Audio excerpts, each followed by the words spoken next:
Good morning, students. Today we'll talk about class 10th, chapter 5, arithmetic progression. बच्चों, arithmetic progression से relative जो video है हम previous video में शो कर चुके हुए हैं।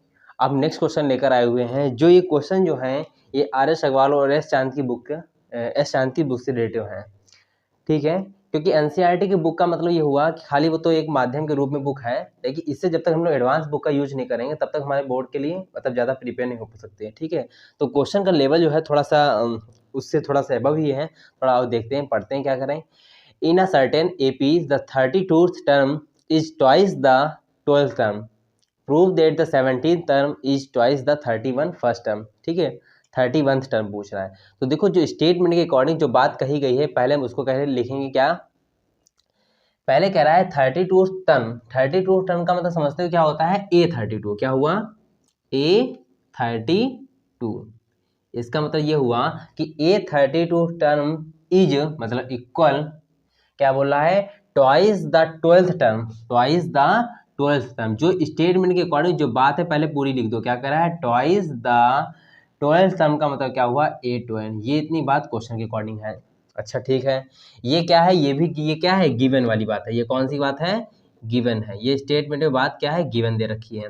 अच्छा मुझे प्रूफ क्या करना है, जो प्रूफ वाली बात है वो क्या है, जरा इधर साइड में देख लो।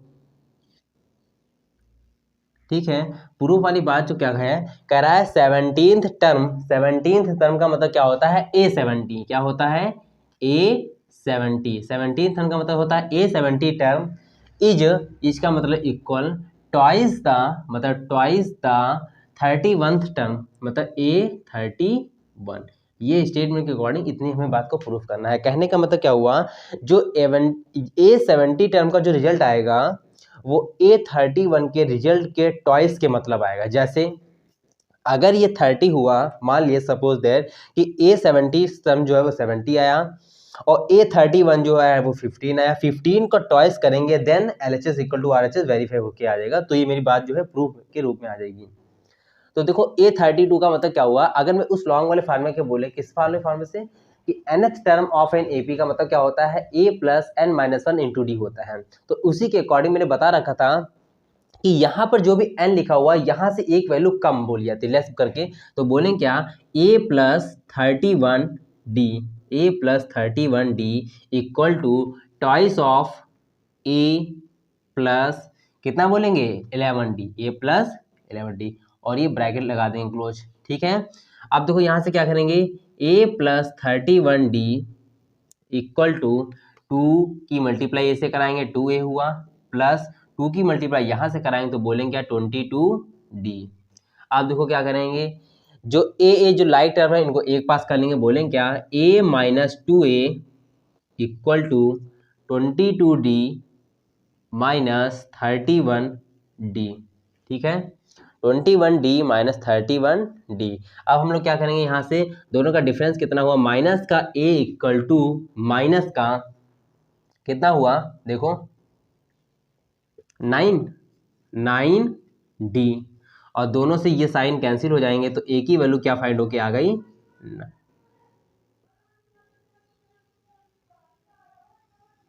A की वैल्यू जो निकल के आई वो क्या निकल के आई, फाइंड होके आई 9D। A की वैल्यू फाइंड होके आई 9D।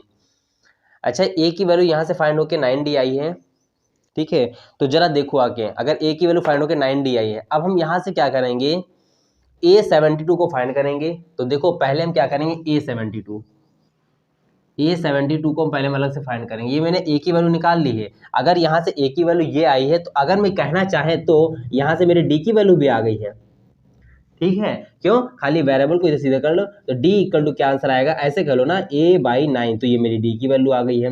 बच्चों हर चीज सोचने का अपना एक नजरिया होता है। कोई किस तरह से सोच रहा है, कोई ये सोच रहा हो कि A की वैल्यू सर ने कहीं रखाई तो है ही नहीं, पुट तो करा ही नहीं, तो D की वैल्यू कहाँ से आ गई। अरे अगर हम कहना चाहें तो D की वैल्यू यहाँ से क्या आ रहा है, क्योंकि 9 मल्टीप्लाई बाई D और A/9 मल्टीप्लाई में 9 लिखा वो अपॉन में आ जाएगा, तो A/9 इक्वल टू क्या आएगा, D आ जाएगा। तो यहाँ से मेरी A और D दोनों की वैल्यू फाइंड होके आ गई।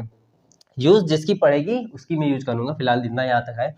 A70 का मतलब क्या होता है, देखो आगे A70 का मतलब क्या हुआ, A plus 69D, A plus 69 D. तो देखो ए की वैल्यू अगर 9D रख दें, पुट कर दें, तो ए की वैल्यू 9D अगर हम पुट करें यहाँ पर और प्लस 69D, ठीक है, तो दोनों का रिजल्ट कितना आएगा, 69 में 9 ऐड करके कितना आंसर आएगा, 78D, 78D आएगा, ठीक है, 78D आएगा। यहाँ पे मैंने क्या किया है, पुट क्या किया है, मैंने क्या किया है, put A equal to 9D, हमने क्या किया है, put A equal to 9D, ये मैंने पुट किया है, ठीक है बच्चों, ये ध्यान रखिए, ये मैंने पुट किया है, put A equal to 9D, तो ए 70 की वैल्यू क्या आ गई, 78D आ गई।